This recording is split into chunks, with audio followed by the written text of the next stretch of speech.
Whine and Dine. Leonard speaking. Hey? What do you mean Martin and Olaf? They left us? They signed a Hollywood contract. What do you mean they're not coming to Whine and Dine anymore? What? So it's just me and Sophie? New group? Nah, we can do it, just the two of us. What? You don't reckon we can do it? We'll prove you wrong. Watch us.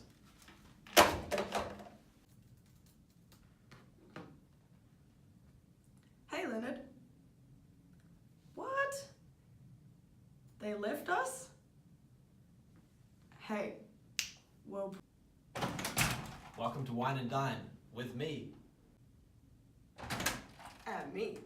Hey guys, welcome back to another episode of Whine and Dine. My name's Leonard. And I'm Sophie. Olaf and Martin have left the country. They've gone a big deal overseas now, so it's just the two of us this week. No one production, but we're still going to make do. All right, Sophie? All right, Leonard. We'll see you there. So, Leonard, you're covering The Matrix. Tell us about it. Yeah, Sophie, so The Matrix, as soon as we found out in our class, we found out in the first lesson that we'd be covering The Matrix, I was very excited because The Matrix is actually one of my favourite movies I've ever watched. The first time I watched The Matrix, I was 7 years old with my father at my uncle's house, and I can still remember it. And I remember walking out of finishing The Matrix and asking Dad, are we in The Matrix? And that's the question that you ask yourself with this movie, and that's why I believe it is such a great movie and so thought-provoking. So, for the viewers out there, why don't you give us a rundown and just tell us all about it? So, The Matrix came out in 1999, and it's directed by the then Wachowski brothers, and I say then because they are now transgender and they're known as the Wachowski sisters. Fun fact. And like I said, the first time I watched it, I was 7 years old, and with the thought-provokingness, and that's the thing with the Matrix films, and I do say films because there's actually 3 Matrix movies. So The Matrix is actually quite similar to the other movie that I'm reviewing, 2001: A Space Odyssey, in the fact that you walk out of the cinema and ask yourself questions, and I think it's testament to both films, the directors and the writers, the fact that this leaves you in this frame of mind rather than walking out of the movie going, that was cool, that was funny, but I don't remember anything. Whereas Matrix is a film where you often think about it after the fact. You come back to it and think, I wonder what that was about, and am I in the Matrix? That's a constant question I believe that viewers would be finding. They ask themselves, am I living in the Matrix? Did you find that yourself?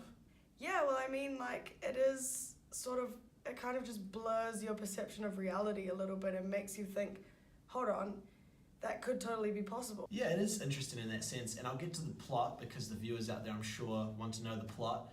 I could talk all day about the intricacies of The Matrix, and it's that kind of movie. But basically the plot, it's everyday office worker Thomas Anderson, who's aka secret hacker Neo by night. He doesn't sleep much, he's on his computer, and he is unexpectedly led by the mentor Morpheus, who's played by Lawrence Fishburne, into this ordinary world, from his ordinary world down a rabbit hole where he sort of finds that he is in a world called the Matrix. They take him out of it, and it makes you ponder the question, what is the Matrix? And in a journey pitted against these antagonists, but aided by allies, which I use the term allies, you go through the film and there's friends and foes in these so-called allies. But Neo ultimately must find the answer to the fundamental fate of the world, and also the question, is he the one? So, a long story short, and I don't want to ruin things for viewers out there, but it's a whole play on whether the world that you're living in is real, and then he is almost a godlike figure in this new world that he discovers, but he's unsure of this and has to figure out whether these superpowers that he has are in fact special, and if he is the special one, so to speak. Yeah, so the cast of this film, I thought the Wachowskis did a fantastic job with the casting. Keanu Reeves plays Neo, and it's really interesting because there was several other actors who actually turned down the role or who were going for the role, the likes of Brad Pitt, Val Kilmer, Nicolas Cage, Johnny Depp, and Will Smith was actually intended to be the role and he turned it down to play the role in the movie Wild Wild West, which was actually a box office flop. So comparatively, Keanu Reeves was much more successful with this film, and it was really a coming-of-age film for Keanu Reeves after he was sort of known as the stoner guy of Point Break in such a serious role. He had played in Speed previously, but this was a breakout role for him, showing the world his acting prowess. So he plays Neo. There was also Carrie-Anne Moss, played Trinity, and Trinity is a badass woman who wears leather, rides motorbikes, shoots guns, and is basically, and works out in the end to be Neo's lover. Through the film, we learn this. Spoiler alert for people out there viewing. And what impressed me most about Carrie-Anne Moss was her athleticism. I read that in the rehearsals, she had to do a 3 hours of physical testing to check if she was up to the role. And that's sort of a theme that you see all through The Matrix, is how physical the actresses and actors are in the movie, and it's quite impressive. You see Neo and Morpheus doing martial arts and that type of thing, and the training that they went through, which I'll touch on later on in the review, is something that's the Wachowskis went to big measures with. So Leonard, in a nutshell, what genre would you put The Matrix in? So Matrix, Sophie, is definitely cyberpunk, and it is based in a cyber system that is effectively a cyber world. Instead of the traditional spaceships or robots we might be used to, you come across in science fiction. We have cybernetics and the whole idea of humanity becoming part of the machine in the Matrix world, basically. And one fascinating point about the Matrix, actually, that just moving on, is the fact that all of the actors and the crew members in the film were required to read the book Simulacra and Simulation prior to shooting. And this was the Wachowskis' idea that actually got them writing The Matrix. This was one of the major influences, this book. And the book is actually used in the film early on. You'll see Neo, there's a scene where he's in his room very early in the movie and he's dealing, I believe, some illegal type of video software, and he stores it inside the book that he's hollowed out, but that's their homage to that book. So Sophie, maybe now that we've finished The Matrix, you can tell us about Metropolis.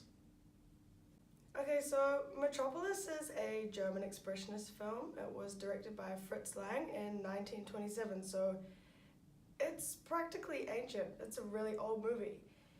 And so this movie takes us into like a dystopian future where the gap between the rich and the poor is so big and so literal that the poor literally live high above the city in big fancy buildings, and the working class lives underground in like a very gloomy, dark, filthy place. So basically we have the son of the city's master, Frida, and a saint-like woman, Maria, and their whole mission of the film is sort of to attempt to bridge the gap between the rich and the poor and bring everybody together. And I think that's a message that's really still relevant today, even though the movie was made so long ago, and I think that's really cool. And so the main message of the whole movie is that the mediator between the head and the hands, so like the working class and the upper class, is like must be the heart. So there always needs to be somebody, a mediator, that's sort of caring about both sides and bringing them together. So how does German expressionism come into play, and what elements of that do we see in Metropolis? Go. Stylistically, I thought Metropolis actually represents major elements of German expressionism. Long cast shadows and sharp angles of the upper city in contrast with the nightmarish, really dark underground. That's just a few examples. It's a very visually powerful film, I feel. I found the most visually appealing and powerful scenes were the ones of Maria underground in the catacombs, because you have these really, really dark shadows, and then this porcelain-like woman, and she's like bathed in this glowing light, and she's in front of an array of all these crooked, long crucifixes, and I just found them to be very bold, and like they kind of draw you in a lot. Actually, there's these powerful images that made Metropolis really influential because of its stylistic elements and, like I said, powerful imagery. It's even influenced the work of 20th century movie makers such as Tim Burton, who I personally love. And you can actually really see the parallels in their work, which I thought was really cool while I was watching this movie. So, Sophie, I've heard Metropolis is quite well known for its religious themes and symbolism and a few things like that. So could you just let the viewers know about those aspects of Metropolis? Yeah, so Fritz Lang, the director, was actually from a Catholic background, so that's why these religious themes are really prominent throughout the duration of the film. We've got this angelic type woman, Maria, she's the symbol of hope and the savior of humanity, and sort of a representation of the Virgin Mary. And then we've got the mechanical woman, who is like almost a symbol for the death of God, and she's shown in scenes with large pentagrams behind her, and she's very seductive. So yeah, she really entices the men to behave violently and impulsively, and then all the while throughout the entire film we've sort of got these images of crosses and cathedrals, and everything's really holy, and there's this music that's like organs and like high-pitched singing and sort of angelic and sort of demonic at times. So yeah, that sort of ties into the religious theming throughout the whole thing. This movie has no dialogue. It's in black and white. It's really old, and it's really long as well. The running time is about 2 hours and 33 minutes.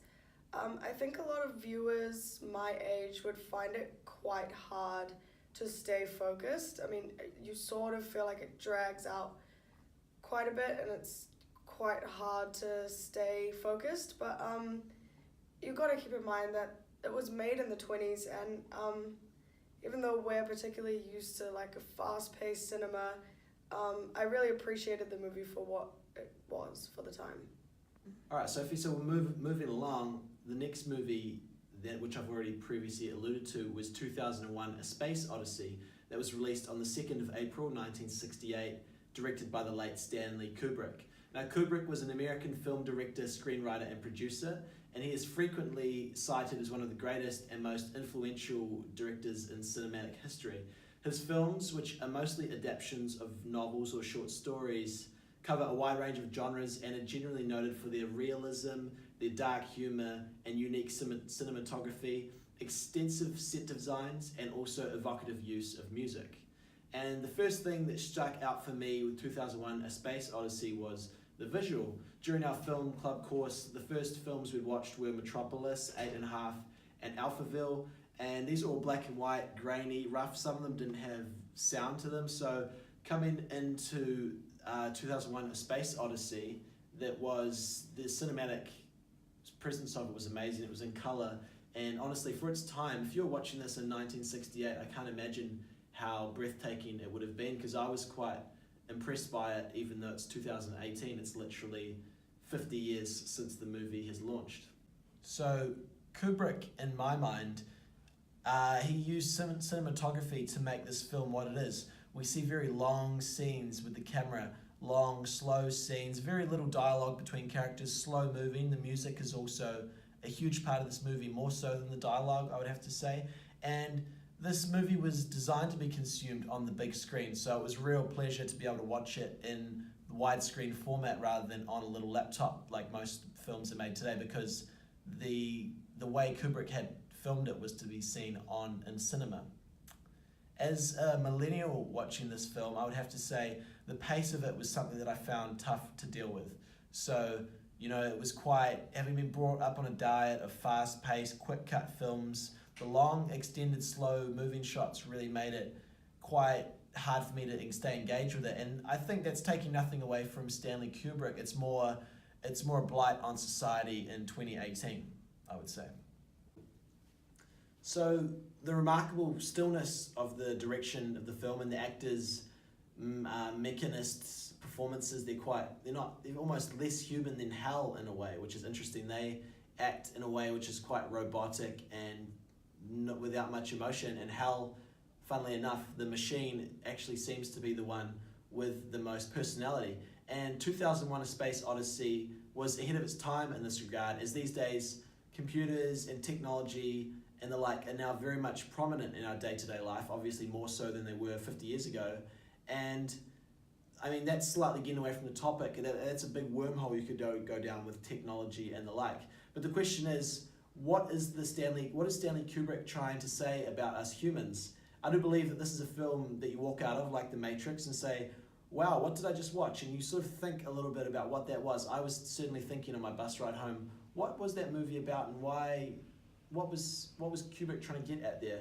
And I think that's testament to Kubrick and Clarke's writing of the film.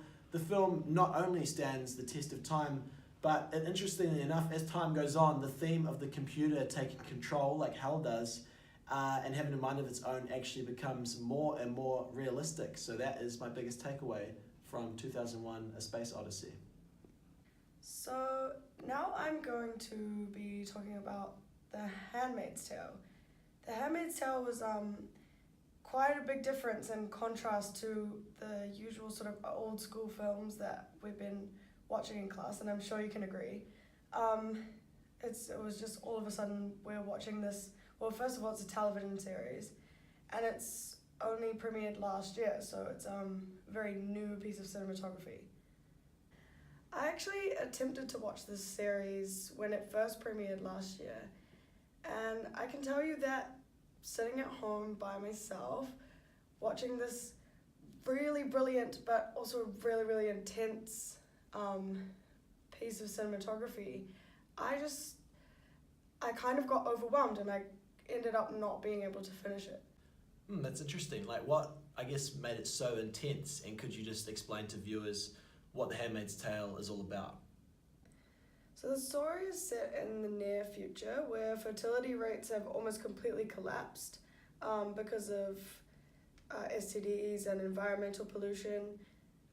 The government of what was once the United States is entirely totalitarian government. And society has been turned upside down, where now exists a really disturbing hierarchy of social classism, and women are not allowed to work, own property, read, or handle money. What is even more disturbing is actually that the few fertile women that are left in the world have now been forced into assigned homes of like the elites, of families where they're ritualistically raped and kept against their own will in attempt to try and get them pregnant for these elite families whose wives can't actually have children anymore. So it's like this sort of really messed up. You're watching these women go through all of this pain, and it's it's just really disturbing. It's quite hard to watch. I guess that's where the whole idea of Handmaid's Tale comes in, because the handmaids are what they call these poor women that are subjected to this rape and torture, sort of. And the central storyline follows one handmaid named June, who is renamed by her master, Offred.